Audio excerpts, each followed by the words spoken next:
Hello folks, welcome back to Personal Economics. Start the clock. Japan is the third largest economy on Earth, yet for the past 30 years its real GDP per capita has barely moved. 30 years. An entire generation born after the Berlin Wall fell has grown up watching the same paycheck buy the same stuff while the rest of the developed world pulled away. Everyone knows the nickname, the lost decades. Most people blame deflation, demographics, or too much saving. Those things matter, but they're symptoms. The real disease has a name almost nobody outside of finance circles uses: zombie companies. A zombie company is simple. It's a business that hasn't earned enough profit to cover its interest payments for at least 3 straight years. In a normal economy, those firms get restructured or liquidated fast. In Japan, they get new loans, forever. Right now, as I'm talking to you in 2025, roughly 300,000 Japanese companies fit the zombie definition. That's 1 out of every 6 firms with employees. They employ millions of people and suck up somewhere between 15 and 20% of all bank credit in the country. How did we get here? Rewind to 1990. Japan's property and stock bubble pops. Commercial land in Tokyo falls 80% in a couple of years. Banks are suddenly sitting on trillions of yen in bad loans. In the United States a decade earlier we had the savings and loan crisis. We shut down 1,000 banks, wiped out shareholders, and moved on. Japan chose the opposite path. Regulators told the banks, don't write down the loans, just roll them over. Keep the companies breathing so nobody loses a job and nobody riots in the street. That policy got a technical name: evergreening. In plain English it means kicking the can down the road until the can disintegrates. Fast forward to 1999. The Bank of Japan drops interest rates to 0. In 2016 it goes negative. For a zombie company, that's like discovering heroin is now free and legal. Why die when the bank will refinance your debt at minus 0.1%? The banks love it too, because recognizing the loss would blow a hole in their capital ratios. So everybody pretends. Result? Today the average Japanese zombie has been losing money for 15 to 20 years straight.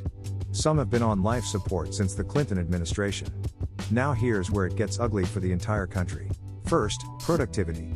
The OECD and the Bank of Japan itself have run the numbers. Zombie-heavy sectors in Japan have productivity levels 40 to 50% below non-zombie peers.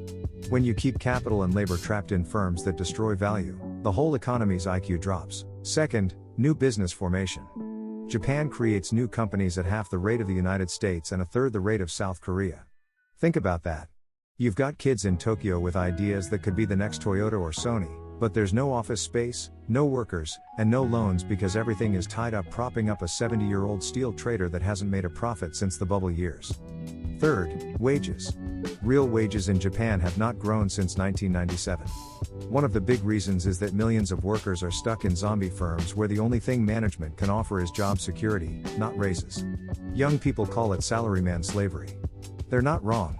Fourth, innovation takes a hit. Venture capital invested per capita in Japan is literally 1/10 of what it is in the United States. Why would SoftBank or anyone else fund a 25-year-old with a crazy idea when the safe money is in rolling over loans to a construction company that's been insolvent since the Nagano Olympics? The numbers are brutal.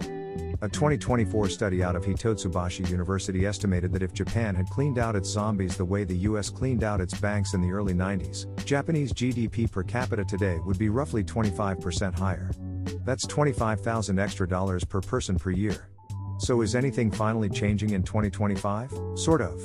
The Bank of Japan killed negative interest rates in March 2024 and has lifted the policy rate to 0.5% as of November 2025. That's still crazy low by American standards, but for Japan it's the monetary equivalent of an earthquake. What happened next? Corporate bankruptcies jumped 35% year over year in the first 10 months of 2025, the fastest pace since the global financial crisis. Keikoku Databank says more than 10,000 firms went under last year alone. That's the good news, because dead zombies stop eating.